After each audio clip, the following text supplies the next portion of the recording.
नमः शिवाय। भक्तों, आइए आज सोमवार के दिन श्रवण करते हैं भगवान शिव की दिव्य कथाएं। एक बार भगवान शिव को प्रसन्न करने के लिए मृगकंडू मुनि ने कठोर तपस्या की। उनकी तपस्या से प्रसन्न होकर भगवान शिव ने उन्हें दर्शन दिए। मृगकंडू ने उनसे विनती की, हे प्रभु, मुझे पुत्र प्रदान करें। शिव ने पूछा, कैसा पुत्र चाहिए भक्त? ऐसा कि जिसकी आयु तो लंबी हो किंतु गुण कोई न हो, अथवा जो बुद्धिमान हो, गुणी हो, किंतु जिसकी आयु मात्र 16 वर्ष की हो। मुनि ने कहा, भगवान, मुझे गुणवान पुत्र चाहिए। शिव ने कहा, तथास्तु। यह वरदान देकर शिव अंतर्ध्यान हो गए। समय आने पर मृगकंडू की पत्नी रुदती ने पुत्र को जन्म दिया। अनेक ऋषि मुनियों ने आकर प्रसन्नता जताई और बच्चे को आशीर्वाद दिया। ऋषि मुनियों की उपस्थिति में ही मृगकंडू दंपति ने बालक का नाम रखा मार्कंडेय। बालक मार्कंडेय बहुत मेधावी निकला। 16 वर्ष की आयु से पहले ही उसने वेदों को ज्ञान प्राप्त कर लिया। उसके आचार्यगण उसकी प्रशंसा करते न थकते। वे कहते, मृगकंडू, बहुत भाग्यशाली हो तुम, जो ऐसा होनहार बेटा मिला। लेकिन मार्कंडेय के भाग्य को लेकर उसकी माता बहुत चिंतित रहती। मृगकंडू जब उसे समझाते तो वह रोती हुई कहती, स्वामी, मैं भूल नहीं पाती कि शीघ्र ही हमारा बेटा हमसे हमेशा के लिए दूर हो जाएगा। एक दिन की बात है कि कुमार मार्कंडेय पूजा के लिए फूल लेने वाटिका में गया हुआ था। लौटा तो उसने अपनी माता को रोते हुए देखा। समीप ही उदास भाव में उनके पिता बैठे हुए थे। माता को रोते हुए देख उसने पूछा, माँ, तुम रो क्यों रही हो? माँ कुछ न बोली, बस धीरे धीरे सिसकियाँ भरती रही। इस पर मार्कंडेय ने पुनः पूछा, माँ, तुम बोलती क्यों नहीं? बोलो माँ, बोलो, कौन सा दुख है तुम्हें? कहीं ऐसा तो नहीं कि जो तुम चाहती हो वह मैं नहीं कर पाऊंगा? पर देखो माँ, अब मैं बालक नहीं रहा, कल पूरे 16 वर्ष का हो जाऊंगा। तुम्हारी माँ इसलिए तो रो रही है पुत्र, पिता धीरे से बोले। मार्कंडेय ने उलझन भरे स्वर में पूछा, क्यों? 16 वर्ष का होने में क्या हानि है? पिता बोले, बताता हूँ, सुनो। तब मृगकंडू ने उसके जन्म से संबंधित बातें उसे बताई। सुनकर मार्कंडेय ने माता को धैर्य बंधाया और बोला, रो मत माँ, मैं नहीं मरूंगा। भगवान शिव मृत्युंजय है, मैं उनसे अमर तत्व का वरदान प्राप्त करूंगा। पिता ने आशीर्वाद देते हुए कहा, मेरे बच्चे, शिव की कृपा से तुम्हें सफलता मिले। मार्कंडेय माता पिता से आशीर्वाद लेकर वन में चला गया। जाते समय माता ने शिव से प्रार्थना की, हे सदाशिव मृत्युंजय, मेरा पुत्र आपके आश्रय में है, हे देव, इसकी रक्षा करना। अगले दिन प्रातःकाल मार्कंडेय ने सागर तट पर जाकर गीली मिट्टी से शिवलिंग बनाया, उस पर पुष्प चढ़ाया और शिव का ध्यान लगाकर बैठ गया। रात होने पर वह प्रभु के सामने नाचने और गाने लगा। तभी अचानक यमराज वहां आ पहुंचे। बोले, तुम्हारी आयु पूरी हुई है, इस संसार में चलने के लिए तैयार हो जाओ। मार्कंडेय बोले, थोड़ी देर ठहरिए महाराज, तब तक मैं अपनी उपासना पूरी कर लेता हूँ। यमराज ने गुस्से में कहा, मूर्ख, क्या तू जानता नहीं कि मृत्यु किसी का इंतजार नहीं करती?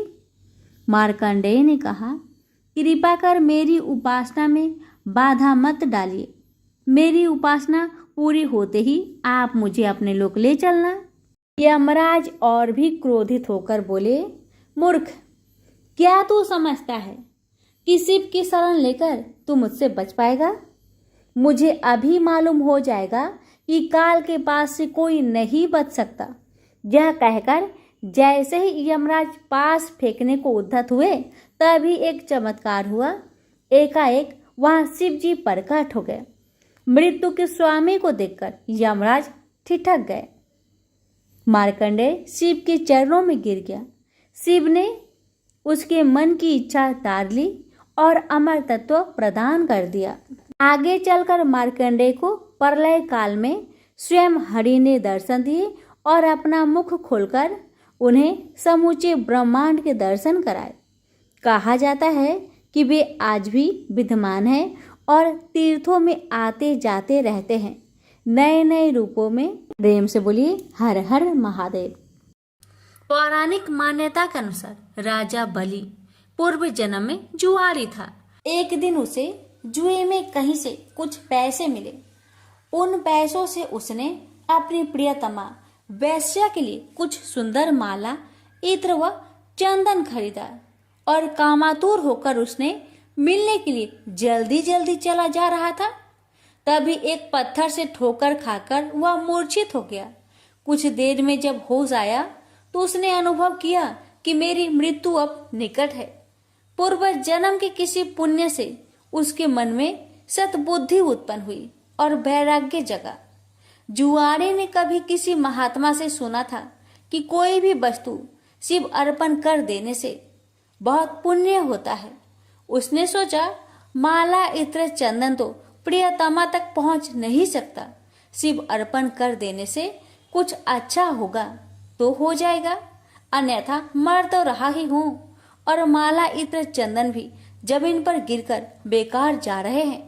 यही सोचकर जुआरी ने माला, इत्र व चंदन भगवान शिव को अर्पण कर दिया। जुआरी की मृत्यु होने पर यमराज के दूत उसे पकड़ कर ले गए। यमराज ने चित्रगुप्त से कहा, इसका बही खाता देखो। चित्रगुप्त ने कहा, यह तो जन्म जन्मांतर का पाप ही है। बस अभी अभी थोड़ी देर पहले जुए में जीते पैसे से इसने वैश्य के लिए माला, इत्र व चंदन खरीदा था। जब ठोकर खाकर गिरा तो इसने मृत्यु के निकट देखी और सोचा कि माला आदि चीजें बेकार जा रही है, तो उसे शिव अर्पण कर दिया। यह कोई भगवान को माला अर्पण करने वाला तो था ही नहीं, न ही इसने भगवान के लिए माला खरीदी थी। बस यही इसका पुण्य है। यमराज ने कहा, यह तो इसका पुण्य ही माना जाएगा। यमराज ने जुआरी से पूछा, पहले तुम पुण्य का फल भोगे हो या पाप का? जुआरी ने कहा, मैं तो जन्म जन्मांतर का पापी हूँ। पाप का फल भोगने में पता नहीं कितना समय लगे, इसलिए मैं पहले पुण्य का फल भोगना चाहता हूँ। भगवान शंकर की कृपा से जुआरी बन गया इंद्र। राज ने कहा, शिव अर्पण के पुण्य से तुम 3 घड़ी के लिए इंद्र लोक के मालिक बन गए हो। भगवान शिव के बिना भक्ति की आराधना से जमीन में गिरी हुई गंध पुष्प से एक महापातक की को कितना बड़ा फल मिला। जो लोग श्रद्धा और भक्ति के साथ भगवान शिव को गंध, पुष्प व जल अर्पण करते हैं, उनकी आराधना करते हैं, तो उन्हें सहज मुक्ति मिलती है। उसी समय देवगुरु बृहस्पति आए और जुआरी को ऐरावत हाथी की पीठ पर बैठाकर इंद्र लोक ले गए। जुआरी जब इंद्र आसन पर बैठा, अप्सराएं नृत्य करने लगी, गंधर्व गान करने लगे। उन गंधर्वों में नारद जी भी थे। यह देखकर उन्हें हंसी आ गई। जुआरी ने कहा, इंद्र के दरबार में वे आदमी, बताओ क्यों हंसते हो? नारद जी ने कहा, जुआरी, तू जीवन प्रयत्न जुआ खेलता रहा। तूने यही सोचा कि शिव अर्पण करने से कुछ होता होगा तो हो जाएगा, न होगा तो मर तो ही रहा हूँ, और माला, इत्र आदि भी बेकार ही जा रहे हैं। आज इसका परिणाम यह हुआ कि तुम 3 घड़ी के लिए ही सही इंद्रलोक के स्वामी बन गए, इसलिए मुझे हंसी आ रही है। नारद जी की बात सुनकर जुआरी के ज्ञान चक्षु खुल गए। ज्ञान की चिंगारी जब पाप के ईंधन पर गिरती है तो पाप जलते हैं। जुआरी सिंहासन से उतरा और नारद जी से कहा, गुरुदेव, अब भगवान शंकर के अलावा कोई शरण नहीं है। हम सारे इंद्र आसन पर ही तुलसी रख देते हैं। शिव के समान देव नहीं, शिव के समान गति नहीं, शिव के समान दाता नहीं है, शिव के समान योद्धा नहीं है। इतना कहकर जुआरी ने स्वर्ग की निधियों का ऋषियों को दान करना शुरू कर दिया। उसने ऐरावत हाथी, अगस्त्य जी को उच्च श्रवा नाम का घोड़ा, विश्वामित्र को कामधेनु गाय, महर्षि वशिष्ठ को चिंतामणि रत्न, गालवल जी को और कल्प वृक्ष कौंडिन्य मुनि को दे दिया। भगवान शंकर को प्रसन्न करने के लिए जुआरी ने कुछ ही देर में सारा इंद्रलोक दान कर दिया। तभी 3 घड़ी बीत गई। वह फिर यमलोक पहुंचाया गया।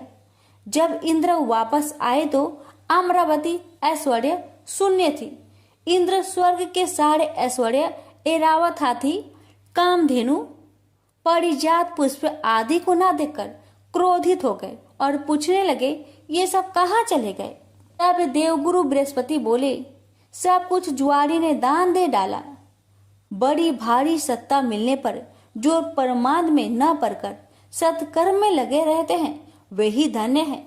वे ही भगवान शंकर के प्रिय भक्त है। इंद्र स्वर्ग की निधियों को वापस लाने में अपने कार्य को सिद्ध करने के लिए देवगुरु बृहस्पति को लेकर यमराज के पास समयनीपुरी पहुंचे और जुआरी की शिकायत करने लगे। यमराज ने जुआरी से अपना पक्ष रखने को कहा। जुआरी ने कहा, हमको जो करना था हमने कर लिया, अब आपको जो करना हो वह आप कर लो। यमराज ने इंद्र से कहा, आप बूढ़े हो गए हैं किंतु अभी तक आपके राज्य से संबंधित आसक्ति दूर नहीं हुई है। जुआरी का पुण्य आपके 100 यज्ञों से ही कहीं महान है। जाइए ऋषियों के चरणों में पड़कर या धन देकर अपने रत्न लौटा लीजिए। यमराज ने जुआरी से कहा, दान का पुण्य भूलोक में ही होता है, स्वर्ग में दान नहीं करना चाहिए, इसलिए तुझे नरक की यातना भोगनी ही होगी। तब चित्रगुप्त ने यमराज से कहा, इसने भगवान शिव के नाम पर ऐसे उत्तम ऋषियों को इतनी बहुमूल्य वस्तुएं दी है, तब इसे नरक की यातना क्यों भोगनी पड़ेगी? शिव के नाम पर स्वर्गलोक, मृत्युलोक या कहीं पर भी कुछ दिया जाए तो उसका अच्छा फल मिलता है। इसके जितने भी पाप थे वे सब भगवान शिव के प्रसाद से भस्म होकर पुण्य में परिणित हो गए हैं। यमराज सोचने लगे, अब ये जुआरी नरक नहीं जाएगा, अब तो यह इंद्र ही होगा, क्योंकि इस बार तो इसने विधिवत पूरा इंद्र लोक ही दान कर दिया है।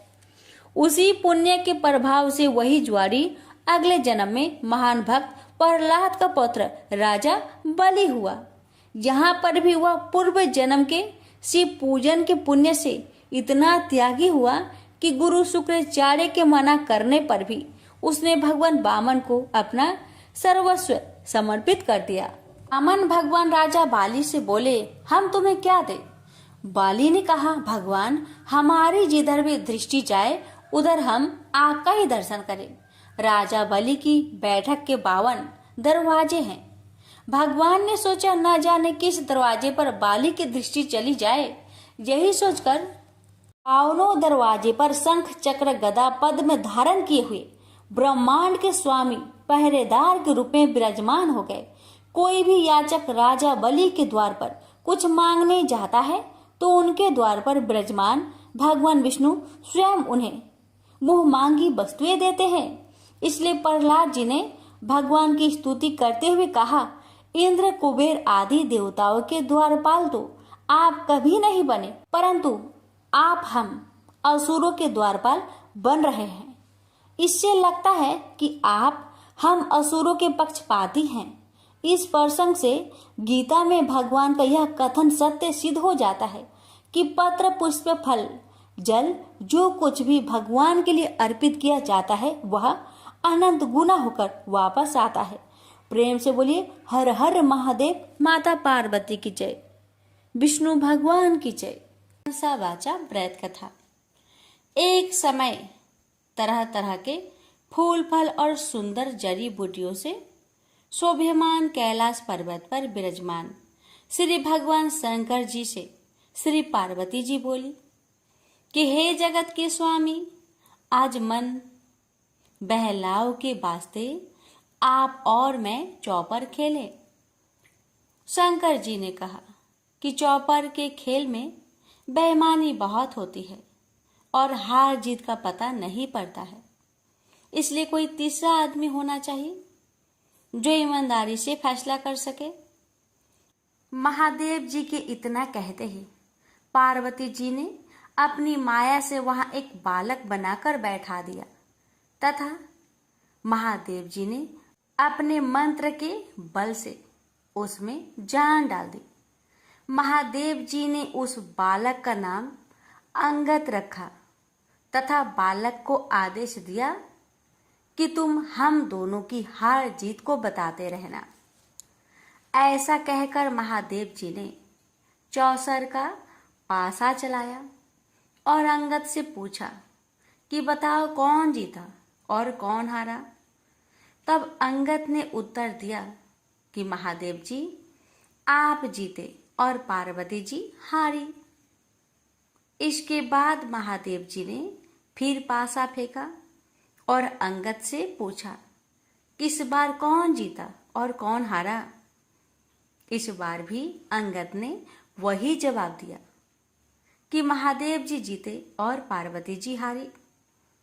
इसी प्रकार तीसरी बार भी पासा चलाकर महादेव जी ने अंगद से पूछा कि तो इस बार महादेव जी हार गए थे, परंतु अंगद ने विचार किया कि यदि मैं महादेव जी को हारा हुआ बताऊंगा तो वे मुझे श्राप दे देंगे। ऐसा सोचकर अंगद ने फिर वही पुराना रटा रटाया उत्तर दे दिया कि महादेव जी जीते और पार्वती जी हारी। चूंकि इस बार अंगद ने झूठ बोला था तो माता पार्वती ने अंगद को श्राप दे दिया कि तेरे शरीर में कोढ़ हो जाए और तू निर्जन वन में भटकता फिरे। उसी समय अंगद को कोढ़ हो गया और वह भटकता हुआ किसी सुनसान वन में जा पहुंचा। वहां जाकर उसने देखा कि ब्राह्मणी, इंद्राणी आदि देवताओं की स्त्रियां व्रत के निमित्त महादेव जी की पूजा कर रही है। उनको पूजा करते देखकर अंगद ने उनसे पूछा कि आप यहाँ क्या कर रही है। तब उन देवियों ने अंगद को बताया कि हम तो मानसा बाचा नाम से प्रसिद्ध महादेव जी की पूजा कर रहे हैं, यानी कि अपने मन तथा वाणी को बस में करके, अर्थात सभी जगह से मन हटाकर और शिव पार्वती में ही अपना मन लगाकर पूजा कर रही हैं। इसलिए इस व्रत का नाम भी मनसा बाचा व्रत रखा गया है। इसके पश्चात उस बालक अंगद ने पूछा कि इस व्रत के करने से क्या फल होता है। अब उन देवियों ने उत्तर दिया कि इस व्रत को करने से सारी मनोकामनाएं पूर्ण हो जाती है।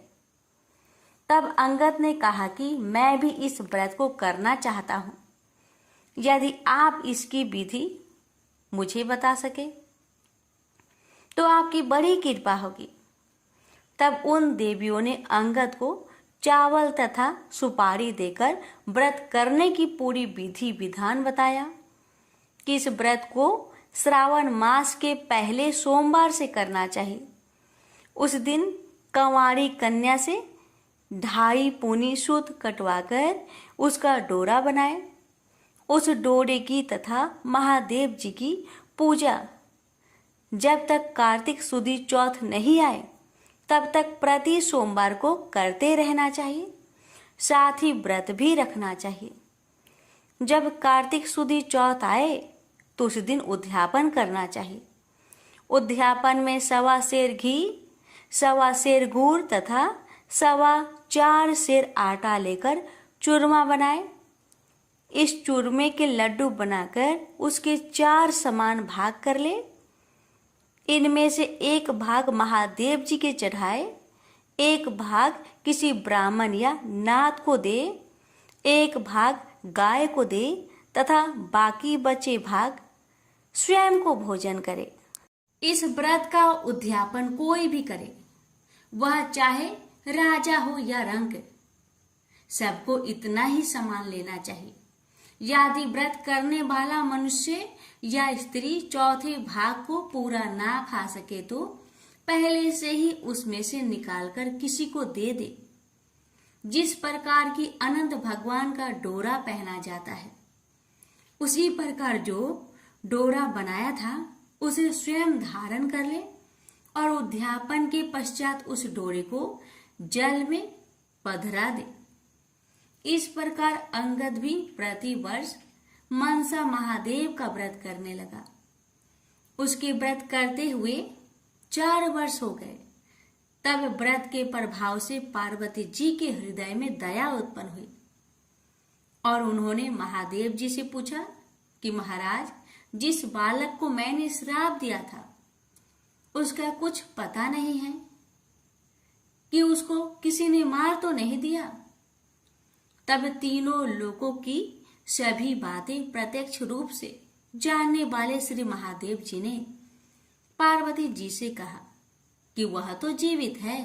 इसके पश्चात पार्वती जी ने महादेव जी से कहा, हे नाथ, ऐसा कोई व्रत हो तो बताइए जिससे कि मेरा वह मानसिक पुत्र फिर से मुझे मिल जाए। तब महादेव जी ने कहा कि श्रावण सुदी के पहले सोमवार के दिन कवाड़ी कन्या से 2.5 पूनी सूत कटवाकर उसका डोरा बनाना और उसे केसर आदि में रंग कर उसमें 4 गांठें देकर सुपारी पर लपेटकर ताम्र पात्र में रखकर उसे शिव रूप मानकर उसकी तथा शिव जी की पूजा करना। कार्तिक सुदी चौथ के दिन इस व्रत का उद्यापन करना, जिसमें 1.25 सेर घी, 1.25 सेर गुड़ और 4.25 सेर आटा लेकर उसका चूरमा बनाना तथा उस चूरमे के 4 भाग करना, जिनमें से एक भाग शिव जी की अर्पण करना, दूसरा भाग ब्राह्मण को देना, तीसरा भाग गाय को तथा चौथा भाग स्वयं भोजन के रूप में ग्रहण करना। सभी को इसी मात्रा में समान लेना चाहिए, न तो समान इससे अधिक होना चाहिए तथा न ही इससे कम। महादेव जी से यह विधि सुनकर पार्वती जी ने भी यह व्रत किया तथा व्रत के प्रभाव से अंगद कोढ़ रहित हो गया और वह अपनी माता के पास बिना बुलाए ही चला गया। उसे आता देखकर पार्वती जी प्रसन्न होकर हंसने लगी। तो अंगद ने पूछा कि हे मातेश्वरी, आप मुझे देखकर हंस क्यों रही हो? तब पार्वती जी ने कहा, हे पुत्र, मैं इस व्रत के प्रभाव को देखकर हंस रही थी। यह तुम्हारे पिताजी का बताया हुआ मनसा बाचा का व्रत है। यह व्रत मैंने किया, तभी तो तुम ठीक होकर मेरे पास आ गए हो। इस बात को सुनकर अंगद ने कहा कि हे माता, मैंने भी यह व्रत किया था, इसी से मेरा कोढ़ भी मिट गया। तब पार्वती जी ने कहा कि हे पुत्र, अब तेरी क्या इच्छा है वह बता। तब उस पुत्र ने कहा कि हे जगत जननी माँ, मुझे उज्जैन नगरी का राज्य करने की और वहां की राजकुमारी से ब्याह करने की इच्छा है। पुत्र के इतना कहते ही पार्वती जी ने उससे कहा कि जा, तुझे उज्जैन का राज्य मिल जाएगा, तू फिर से इस मांचा बाचा के व्रत को कर। इस प्रकार अंगद ने पुनः 4 वर्ष तक यह व्रत किया, तब उसे उज्जैनी का राज्य मिल गया। अब नारद जी राजा युधिष्ठिर से कह रहे हैं कि उसे राज्य किस प्रकार मिला, तो सुनो। उज्जैन के राजा रानी वृद्ध हो गए थे, उनके कोई पुत्र नहीं था, केवल एक राजकुमारी थी। इसलिए राजा रानी ने सोचा कि इस कन्या का विवाह किसी राजकुमार से करके उसको राज्य दे देंगे। ऐसा निश्चय कर उन्होंने एक स्वयंवर रचा, जिसमें कई देशों के राजकुमार आए। तब वहां के राजा ने एक हथिनी को श्रृंगार करा के पूजा करके हाथ जोड़कर कहा कि हे हथिनी, तुम देव स्वरूपा हो, तुम यह माला लो और जो भी इस राज्य को संभालने में सक्षम हो तथा राजकुमारी के लायक वर हो, उसे यह माला पहना दो। किसी मामूली मनुष्य को यह माला मत पहना देना। पार्वती जी का पुत्र अंगद भी देवलोक से उज्जैन नगरी पहुंचा, तो वह भी स्वयंवर देखने के लिए राजा के वहां चला गया। हथनी ने उसे देखकर उसके ही गले में माला डाल दी। यह सब देखकर स्वयंवर में आए लोगों ने कहा कि ये तो हथनी की भूल है, क्योंकि यह बालक कोई राजकुमार नहीं है। ऐसा कहकर उन लोगों ने उस लड़के को दूर हटा दिया और पुनः वह माला हथिनी को दे दी और उससे प्रार्थना की कि हे माता, जो इस राज्य के लायक हो उसको ही माला पहनाना। परंतु दूसरी बार भी हथिनी ने उस बालक के पास जाकर उसी के गले में माला डाल दी। जहाँ सब देखकर वहां उपस्थित लोग कहने लगे कि हथिनी ने हठ पकड़ ली है। इतना कहकर उन्होंने उस बालक को मार पीट कर दरवाजे से बाहर निकाल दिया एवं पुनः हथिनी पर गणपति की मूर्ति स्थापित करके वही प्रार्थना की। वह हथिनी देवरूपी थी, इसलिए वह दरवाजे के बाहर निकली और उस बालक को ढूंढकर तीसरी बार भी उसी के गले में माला डाल दी। तब राजा ने नगर सेठ को बुलाकर कहा कि तुम इस बालक को यहाँ से ले जाओ और बारात सजाकर इसे हमारे यहाँ ले आओ। राजा की आज्ञा मानकर सेठ अंगद को वहां से ले गया। इतनी देर में राजा ने भी पंडित को बुलाकर लगन का दिन निश्चय करवाया और अपनी कन्या का विवाह उस बालक के साथ कर दिया। इतना ही नहीं, राजा ने अपने खर्चे के लिए थोड़े से गांव रखकर अपना सारा राज्य ही अपनी बेटी को कन्यादान में दे दिया। विवाह के पश्चात अंगद और राजकुमारी महल में गए। अब अंगद उज्जैन नगरी का राजा तथा राजकुमारी वहां की रानी बन चुकी थी। एक दिन रानी ने राजा से पूछा कि हे पतिदेव, आप अपनी जात और नाम तो बताइए। इस पर अंगद ने उत्तर दिया कि मेरा नाम अंगद है। भगवान महादेव मेरे पिता और पार्वती मेरी माता है। तब राजकुमारी ने कहा कि महाराज, इस बात को तो मृत्यु लोक के लोग मानेंगे नहीं, आप मुझे सत्य सत्य बताइए। तब अंगद ने अपनी जन्म की सारी कथा रानी को बताई कि किस तरह चौसर खेल में साक्षी बनने के लिए माता पार्वती ने अपनी माया से उसे बनाया था और महादेव जी ने अपने मंत्र बल से उसे सजीव रूप दिया। फिर पार्वती जी ने उसे श्राप दिया और इंद्राणी आदि देवियों ने उसे मनसा वाचा व्रत बताया, जिसको 4 वर्ष तक करने के फलस्वरूप वह अपने माता पिता के पास वापस पहुंचा। उसे पार्वती जी ने गले लगाया और कहा कि अब तुम्हारी क्या इच्छा है।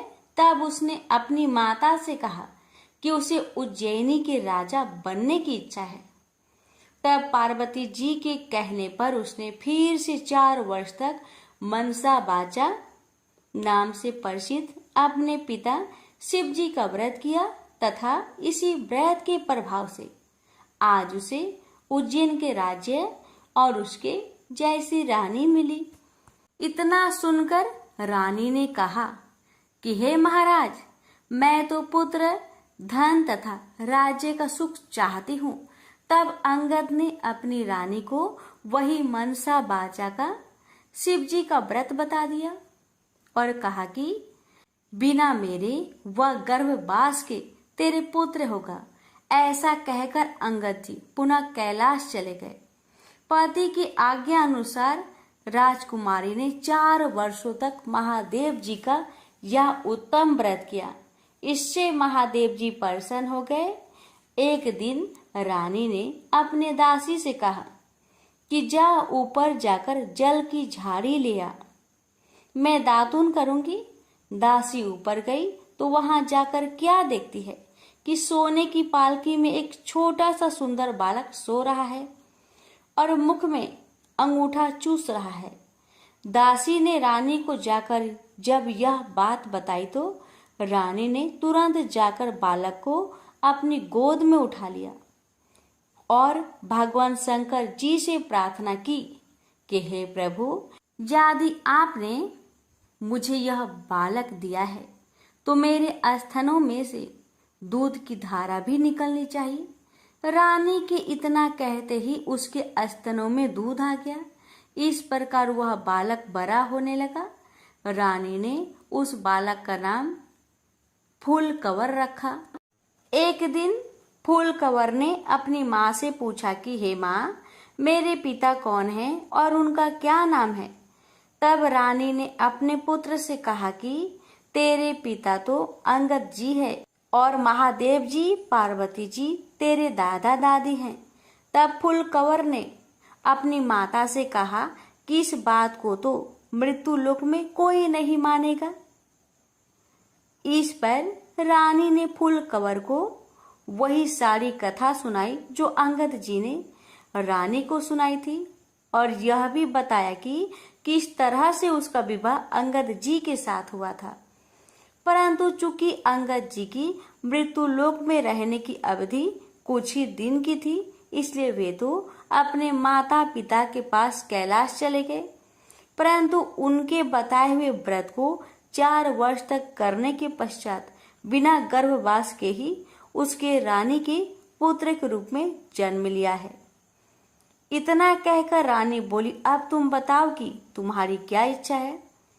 माता के वचन को सुनकर पुत्र ने कहा कि हे माता, मेरी इच्छा चेदी राजा की कन्या से विवाह करने की है, क्योंकि मैंने उसकी प्रशंसा सुनी है। तब रानी ने फूलकवर से कहा कि हे पुत्र, तू भी मनसा वाचा का व्रत कर। इस व्रत के करने वाले के लिए कुछ भी दुर्लभ नहीं है। अब फूलकवर ने भी 4 वर्ष तक व्रत किया।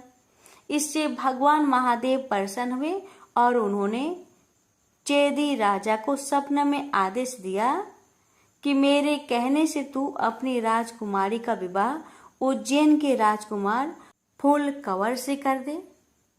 चेदी राजा ने भगवान शिव जी का कहा मानकर अपनी कन्या का विवाह उज्जैन के राजकुमार से कर दिया। अब वह राजा हो गया। एक दिन वह शिकार खेलने वन में गया।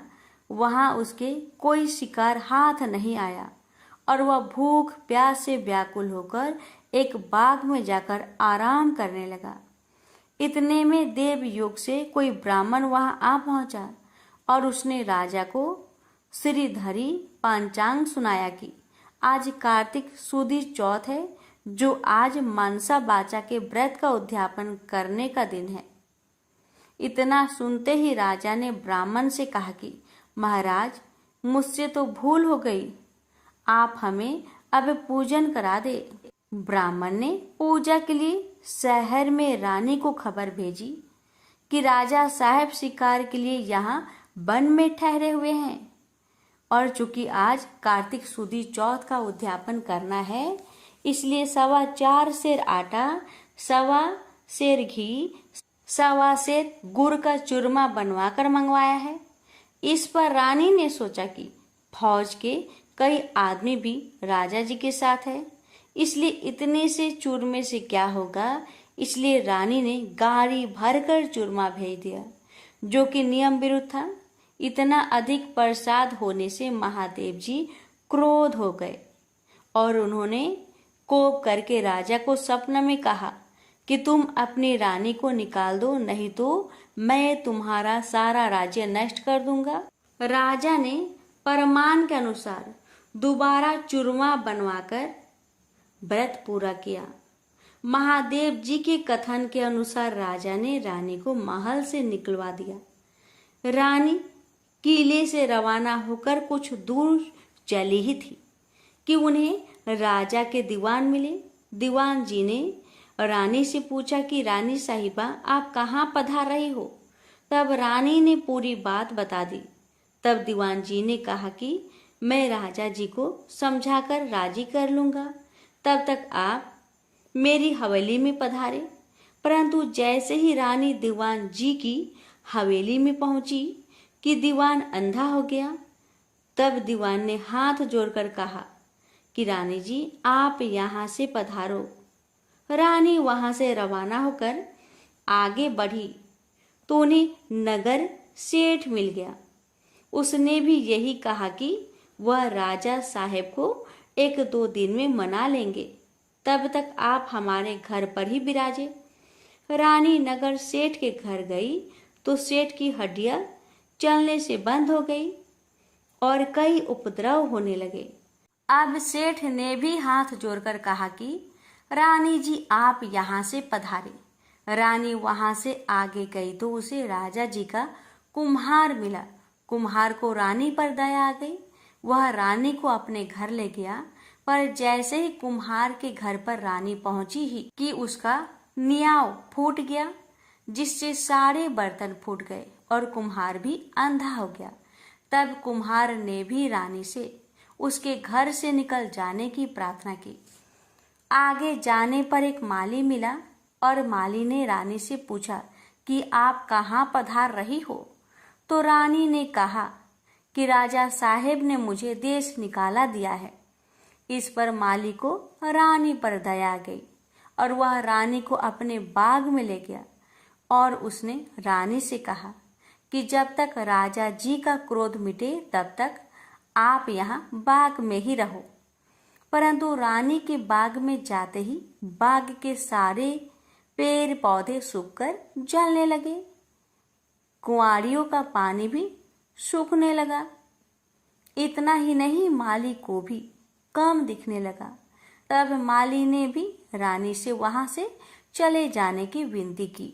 रानी वहां से निकलकर विचार करने लगी कि मुझसे ऐसा क्या पाप हो गया है कि मैं जहां भी जाती हूँ वहां अनर्थ होने लगता है। ऐसा सोचते सोचते रानी ने देखा कि आगे दो रास्ते हैं। किसी व्यक्ति से पूछने पर रानी को मालूम हुआ कि एक रास्ता तो 6 महीने का है, जबकि दूसरा केवल 3 दिन का। रानी 3 दिन वाले रास्ते पर चलने लगी। आगे जाने पर उसे शिप्रा नदी मिली। रानी ने दुख के मारे उसमें कूदकर आत्महत्या करनी चाहिए, परंतु जैसे ही वह नदी में कूदी तो नदी सूख गई। वह और आगे चली तो एक पर्वत आया। रानी ने सोचा कि इस पर चढ़कर नीचे कूदकर अपनी जान दे दे। यह सोचकर वह पर्वत पर चढ़ी और जैसे ही नीचे कूदने लगी कि पर्वत जमीन के बराबर हो गया। आगे जाने पर रानी को एक सिंह दिखाई दिया। इस पर रानी ने सोचा कि इस सिंह यानी शेर को मैं अगर छेड़ूं तो शायद यह मुझे खा जाए। यह सोचकर उसने सिंह पर हाथ फेरा तो सिंह पत्थर का हो गया। आगे जाने पर रानी को बड़ा भारी अजगर सांप दिखाई दिया। इस पर रानी ने मरने के लिए उस बड़े सांप को छेड़ा तो सांप रस्सी बन गया। अब रानी थक हार कर और आगे चली तो क्या देखती है कि वहां एक बड़ा भारी पीपल का वृक्ष है। उसी वृक्ष के पास एक सुंदर कुआं और एक मंदिर बना हुआ है।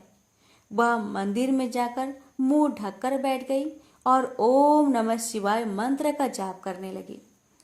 किस्मत से उस दिन कार्तिक सुदी चौथ का दिन था। मंदिर का पुजारी नाथ सामान लेने गांव गया था। वहां उसको एक कुत्ते ने काट लिया। तब पुजारी नाथ ने विचार किया कि हमारे आश्रम में ऐसा कौन पापी आ पहुंचा है जिसके कारण यह उत्पात हो गया है। मंदिर जाकर नाथ ने एक स्त्री को बैठा हुआ देखा तो कहने लगा, आज यहाँ कोई डाकन या भूतनी आ गई है। तब रानी ने विनय पूर्वक कहा कि महाराज, मैं ना तो डाकन हूँ और ना ही भूतनी, मैं तो मानवी हूँ। आकाश की घेरी और जमीन की झेली हुई एक दुखी स्त्री। यदि आप मुझे धर्म की बेटी बनाओ तो मैं आपको अपना सारा भेद कहूँ। नाथ ने यह स्वीकार कर लिया तो रानी ने अपना सारा भेद कह दिया। अब वह वहां से जाने लगी तो चल नहीं सकी। तब पुजारी नाथ ने उद्यापन का एक लड्डू उसे खाने को दे दिया। लड्डू को हाथ में देखते ही रानी को व्रत याद आ गया। नाथ ने भी बता दिया कि आज कार्तिक सुदी चौथ है और यह मनसा बाचा के व्रत का प्रसाद है। इसका नियम है कि राजा हो तो भी अधिक प्रसाद ना बनाए और गरीब हो तो भी कम ना बनाए। यह एक भाग का लड्डू है। तब रानी की समझ में आ गया कि उसने प्रसाद का चूरमा ज्यादा भेजा था, इससे महादेव जी उससे क्रोध हो गए हैं। ऐसा विचार कर रानी ने पुजारी नाथ से प्रार्थना की कि हे महाराज, इस व्रत को अब मैं भी करना चाहती हूँ। तब नाथ ने कहा कि श्रावण सुदी चौथ आ रही है, इस दिन से तुम व्रत शुरू करो। फिर नाथ जी ने कंवारी कन्या से पूनी कतवाकर उसका डोरा बना दिया। पूजन का सामान लाकर सोमवार के सोमवार रानी व्रत और पूजन करती रही। जब कार्तिक सुदी चौथ आई तब नाथ जी गांव जाकर सामान ले आए और 1.25 सेर घी, 1.25 सेर गुड़, 4.25 सेर आटे का चूरमा बनाया। चूरमे के 4 भाग किए गए और शिव जी पार्वती जी की मनसा वाचा पूजा की। इस तरह व्रत करते हुए रानी को 4 वर्ष पूरे हो गए तो महादेव जी ने राजा को स्वप्न में दर्शन देकर कहा कि राजन, अब तू रानी को वापस बुलवा ले, नहीं तो मैं तेरे राज्य का नाश कर दूंगा। तब राजा ने कहा कि महाराज, अब रानी का पता लगाना कठिन है। आपकी आज्ञा से ही तो मैंने उसे देश निकाला दिया था। तब महादेव जी ने कहा कि हे राजन, तू 4 विश्वासी नौकरों को पूरब के दरवाजे पर भेज दे। वहां बिना नाथे हुए बैलों की गाड़ी आएगी। वह गाड़ी वही जाकर ठहरेगी जहां पर तुम्हारी रानी है। प्रातःकाल होते ही राजा ने अपने 4 विश्वास पात्र आदमी पूरब की ओर भेज दिए। आगे बिना नथे हुए बैलों की गाड़ी आई और वे चारों उसमें बैठ गए और वे उसी मंदिर पर पहुंच गए जहां पर रानी थी। रानी को पहचान कर सेवकों ने कहा कि हे रानी जी, अब आप पधारिए, राजा साहब ने आपको बुलाया है और इसी कार्य के लिए हमको यहाँ भेजा है। तब रानी ने नाथ जी को कहा कि मैं आपकी धर्म की बेटी हूँ, इसलिए आप मुझे सीख देकर भेजिए। तब नाथ जी ने मिट्टी के हाथी घोरा हुआ पालकी बनाकर मंत्र के छींटे दिए, जिससे वे सच्चे हाथी घोड़ा पालकी बन गए। रानी ने नाथ जी से फिर कहा कि हे पिताजी, आते समय रास्ते में मेरे रहने से कई जीवों का नुकसान हो गया था, तो उनका भी उद्धार हो जाना चाहिए, नहीं तो यह पाप भी मुझको ही लगेगा। तब नाथ जी ने शिव जी के निर्माल्य स्नान कराए जल की एक झाड़ी भर दी और कहा कि बेटी, तू इस जल का छींटा ओम नमः शिवाय कहकर डाल दी जाना, तो सारे पाप निवृत्त हो जाएंगे। अब तो रानी शिव जी, पार्वती जी को और नाथ जी को साष्टांग नमस्कार कर लेने को आई और चारों सेवकों के साथ रवाना हो गई। जाते हुए उसे रास्ते में वही सर्प मिला। तब रानी ने शिव जी से प्रार्थना की कि हे प्रभु, मेरे पाप से यह सर्प रस्सी बन गया था, अब यह फिर से सर्प हो जाए। ऐसी प्रार्थना कर झाड़ी के जल के छींटे दे दिए, जिससे वह पहले के समान सर्प बन गया। आगे उसे वही सिंह मिला जो पत्थर का होकर पड़ा था। उसके भी रानी ने झाड़ी के जल के छींटे दिए तो वह जीवित होकर जंगल में भाग गया। आगे चलने पर वह पर्वत आया जो जमीन के बराबर हो गया था। प्रार्थना करके जल के छींटे देने से वो भी पहले जैसा पर्वत हो गया। आगे जाते जाते वह नदी आई जो सूख गई थी। रानी ने शिव जी का ध्यान कर जल के छींटे दिए, जिससे वह भी गहरे तथा स्वच्छ जल वाला नदी फिर से हो गया। अब रानी जी ने पालकी, हाथी घोड़े तो किले में भेज दिए और वह खुद उसी बाग में गई जो पहले सूख गया था। बागवान ने कहा कि रानी जी, आप फिर क्यों आ रही हो? पहले ही आपके आने से यह बाग उजड़ गया था। पर रानी के समझाने पर माली ने फाटक खोला। रानी के बाग में जाकर शिव जी का ध्यान कर झाड़ी की जल के छींटे दिए, जिससे वह पहले से भी अच्छा हरा भरा बगीचा हो गया। वहां कई कोयल बोलने लगी, नाना प्रकार के फल फूल दिखाई देने लगे और कुओं में लबालब जल भर गया।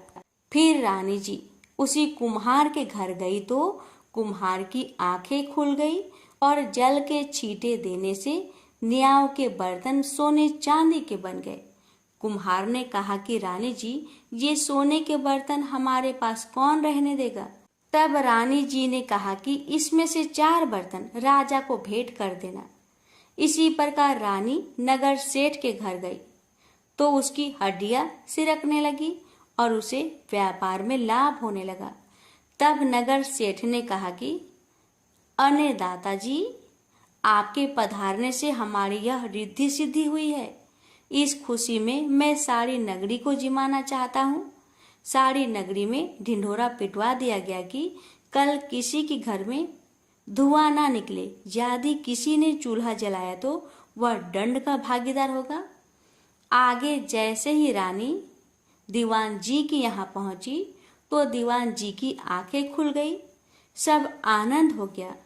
अब रानी साहिबा अपने किले में पधारी। राजा जी ने उनका अच्छा स्वागत किया। नगर सेठ ने सारे नगर को जिमाया और किले में जाकर रानी जी से अर्ज की कि अन्नदाता जी, अब आप भी पधार कर भोजन ग्रहण कीजिए। इस पर रानी ने कहा कि मेरे तो आज कार्तिक सुदी चौथ का उजिरना है, जो किसी भूखे आदमी को जिमाकर जीमूंगी। सारे नगर के लोग तो नगर सेठ के यहाँ जिम आए। नगर में अब कोई भी भूखा व्यक्ति नहीं मिला। ढूंढते ढूंढते रानी के सेवक धोबी घाट पहुंचे तो वहां पर एक अंधी बहरी कोढ़ीन धोबन परी मिली। रानी जी की आज्ञा से उसे महल में बुलाया गया। रानी जी ने उसे स्नान करवाया। स्नान कराते ही उसका सारा कोढ़ मिट गया और कथा सुनाते ही उसके लिए स्वर्ग से विमान आ गया। बूढ़ी धोबन की कथा सुनने व प्रसाद लेने मात्र से ही वह सदा के लिए बैकुंठ चली गई। राजा रानी भी हर साल मनसा बाचा का व्रत करते रहे।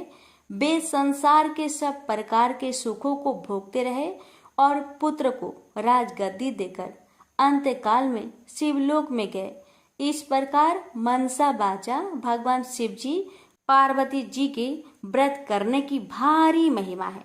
श्रावण सुदी सोम से कार्तिक सुदी चौथ तक का यह व्रत सब मनोवांछित फल को देने वाला है।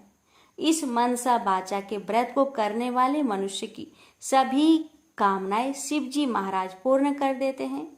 पुत्र नहीं हो या होकर जीवित नहीं रहता हो तो इस व्रत के करने से स्त्री पुत्र का सुख अवश्य प्राप्त करती है। इसी प्रकार पुरुष को स्त्री का और स्त्री को पति का सुख सौभाग्य प्राप्त होता है।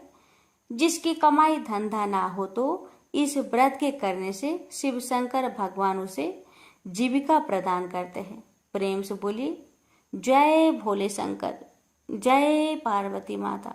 हे भोलेनाथ, यदि कथा कहने या सुनाने में मुझसे मन वचन या कर्म से कोई त्रुटि हो गई हो तो हे त्रिपुरारी कृपया उसे क्षमा करें। मैंने अपने श्रद्धा और सामर्थ्य अनुसार आपकी व्रत कथा का वाचन किया है। यदि उच्चारण में, शुद्धता में या भावना में कोई कमी रह गई हो तो हे नीलकंठ उसे क्षमा करें। आपकी कृपा सदा मुझ पर बनी रहे और कथा सुनने वाले समस्त भक्तों पर भी आपकी असीम कृपा और आशीर्वाद बना रहे। उसके जीवन में सुख, शांति, आरोग्यता और शिव भक्ति बनी रहे। यही मेरी सच्चे हृदय से प्रार्थना है। हर हर महादेव। ओम नमः शिवाय।